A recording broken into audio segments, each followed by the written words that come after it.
Hello મિત્રો, કેમ છો બધા? સ્વાગત છે મારા નવા વ્લોગમાં. મિત્રો, આજે હું તમારા માટે એવો વિડીયો લાવ્યો છું કે આપણે છે ને ઇન્ડિયાનું મોટામાં મોટું શિપ બ્રેકિંગ યાર્ડ એટલે કે અલંગ. શિપ બ્રેકિંગ યાર્ડ એટલે કે એનો મતલબ એમ કે મોટા મોટા શિપ અલંગમાં કટિંગ થાય છે. મિત્રો, જે અત્યારે હું તમને આ બ્લોગ લાવ્યો છું એ મિત્રો જે શિપ અત્યારે બંધ હાલતમાં હતું એ શિપને ખેંચીને કાંઠે લાવે છે.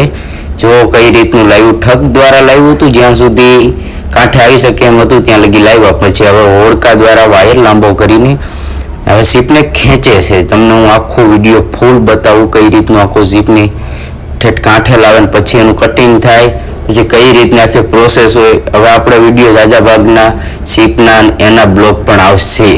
તમને હું શિપનું એન્જિન પણ બતાવીશ ને એવું બધા ખૂબ અતિશય એમ તમને ઘરે બેઠા આખું શિપ તમને હું બતાવીશ કઈ રીતનું હોય છે, કઈ રીતનું કટિંગ થાય છે, જાડું લોખંડ કઈ રીતે કપાય, પછી એના સ્પેર કેવા આવે છે, સ્પેરનો માલ શું કહેવાય, પછી અંદરની કઈ કઈ પ્રોસેસ હોય એ તમને હું બતાવીશ. જોઈ લો, અત્યારે હોડકા લગભગ નહીં હોય ને તો 5 થી 7 હોડકા આવ્યા છે અત્યારે શિપમાં જે વાયર લાંબો કરવા માટે. અને મિત્રો, શિપમાં એવું હોય છે કે સવારે કે સાંજે બે ટાઈમમાંથી એક ટાઈમ જ ખેંચી શકાય, કારણ કે પાણી ત્યારે જ કાંઠે હોય. અને આમાં એવું છે પાણી કાંઠે હોય ને ત્યારે જ શિપ આપણે ખેંચી શકીએ. બાકી અત્યારે લગભગ નહીં હોય ને તો આશરે 4:20માં વાયર લંબાવ્યો છે. અને હવે તમને મિત્રો એવું છે કે એ શિપ બંધ હાલતમાં છે, એટલે કાંઠે આવવાની કોઈ સંભાવના જ નથી.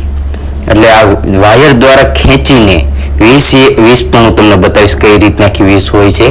અને વાયર દ્વારા ખેંચીને શિપને આ બાજુ લાવશે કાંઠે, પછી એનું કટિંગ કામ શરૂ થશે. એની પ્રોસેસ પણ હું તમને બતાવીશ. જોઈ લો, ત્યાં ઓળખાવાળા ભાઈઓ આવી ગયા છે.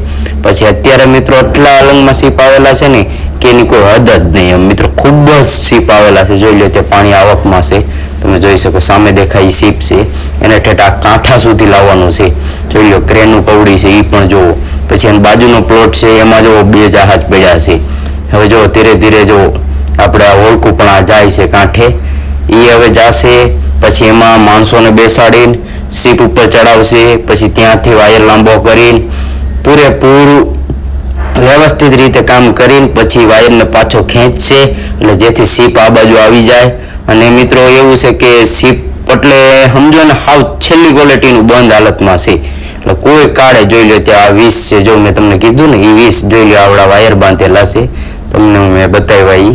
એ જોઈ લો, આપણે વચ્ચે આ પડ્યું છે એને આપણે કહેવાય પિન્ટુ કહેવાય. એમાં મિત્રો શિપ ઉપર જે કાંઈ નાનો મોટો જેવો માલ હોય એ બધું આમાં નાખીને ઉપરથી શિપ ઉપરથી નીચે ઉતારવામાં આવે છે. જોઈ લો, શિપ અત્યારે જો ખેંચાય છે ધીરે ધીરે. જુઓ તમે આમ જોઈ શકો એ રીતનું શિપ ખેંચાય છે. અત્યારે મિત્રો એવું છે કે શિયાળો છે ને એમાં છે ધુમ્મસ વાતાવરણ, એટલે કે શિપ પૂરેપૂરું ચોખ્ખું દેખાતું નથી. ના, મેં કીધું એમ સવારમાં અત્યારે ખેંચે છે. જોઈ શકો તમે. જો આ વાયર છે, જો વાયર મિત્રો એટલા જાડા છે ને કે આખું શિપ ખેંચવામાં એ ખૂબ જ ઉપયોગી છે. જોઈ શકો તમે કઈ રીતના વાયર છે. 4 વાયર લાંબા કર્યા મિત્રો, તોય જેમ તેમ ખેંચાતું નથી. તમે જુઓ ખાલી કઈ રીતનું આખું છે શિપ. શિપ હશે મિત્રો ઓછામાં ઓછું નહીં હોય તોય તે 5-6 કરોડનું શિપ છે. એ બંધ હાલતમાં છે, હાવ ભંગાર થઈ ગયું. 4 મહિનાથી મિત્રો એ શિપ છે ને દરિયામાં જ હતું. હવે જો અત્યારે ખેંચીને લાવે છે કાંઠે. મેં કીધું એવું છે ધુમ્મસ વાતાવરણ છે એટલે પૂરું તમને ક્લિયર દેખાતું નહીં હોય, પણ સાવ કાંઠે આવી જશે. એ પણ હું તમને બતાવીશ કઈ રીતનું આખું છે એ. અને મિત્રો, આ અહીંયા આગળ અલંગમાં અત્યારે તો તમને કહું ખૂબ જ એટલે ખૂબ જ જહાજ આવેલા છે. અને પેસેન્જરનો પણ એક પેસેન્જર જહાજનો એક વિડીયો બનાવવો છે. હવે પેસેન્જર જહાજ આપણે અલંગમાં આવે એટલે એનો એક આખો બ્લોગ બનાવવો, એ મિત્રો જોવા જેવું હોય. આવડા બધા આવે આપણે જે આપણે કન્ટેનરના ને એ બધાને આવે. બાકી જુઓ શિપ છે, જોઈ લો આટલા ઓળખા છે. તમે જુઓ ખાલી કઈ રીતનું છે. આ બધા ઓળખા માણસોને અહીંયાથી શિપ ઉપર લઈ જાય, શિપ ઉપરથી હેઠે ઉતારાવે, એ બધામાં કામ આવે. બાકી ઠગ હોય, ઠગ એ અલગ આવે મિત્રો. ઠગ આવે એ શિપ ક્યાંય વચ્ચે અટકાણું હોય તો એનાથી ખેંચીને લાવવાનું હોય, એ ઠગનું કામ હોય.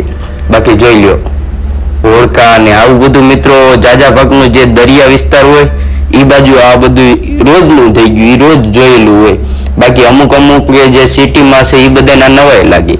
અમારે તો આ રોજનું થઈ ગયું, પણ એ માટે મેં કીધું અમે ભલે રોજ જોઈએ તો એટલે તમે પણ જોવો, કોઈ અજાણ્યા ન રહ્યો, બધા જેથી જોવો એટલે બધાને ખબર પડે કઈ રીતનું હોય આખું.